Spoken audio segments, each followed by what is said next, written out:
上集分享到我哋自家製嘅晶片，由於晶片上面已經有編程，所以我哋加返個夾就可以做到測試 RGB 燈嘅 tester。喺晶片上面嘅正極、負極 RGB 嘅腳位裝上電線同埋夾去接觸 RGB 嘅燈，透過晶片嘅編程同埋電源令佢着燈，咁就可以測試到燈係咪正常運作。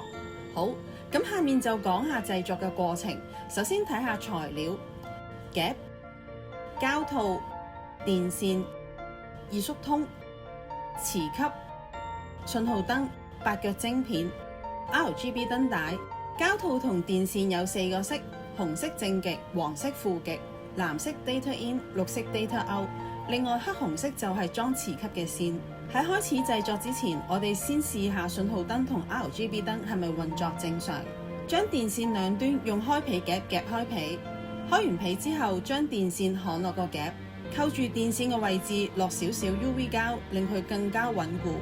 跟住套返個套，紅黃藍綠做法係一樣。磁吸頭呢面向自己，左黑右紅，將電線焊上去，焊完落 UV 膠做絕緣同保護，再落二縮通。二縮通用暖風機將佢縮緊。燈帶上面有3條漆皮線，燈帶同漆皮線套上二縮通，正負極會焊上晶片。RGB 線同綠色嘅 data out 接駁，先開皮再落石，然後套上二縮通。所有嘅線準備好就可以焊落晶片。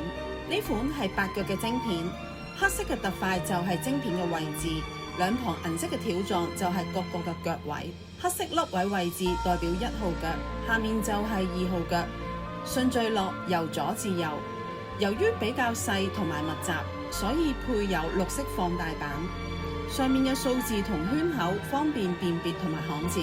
晶片上面有8個腳位，1至6號係正極，7號係 RGB，8號係負極。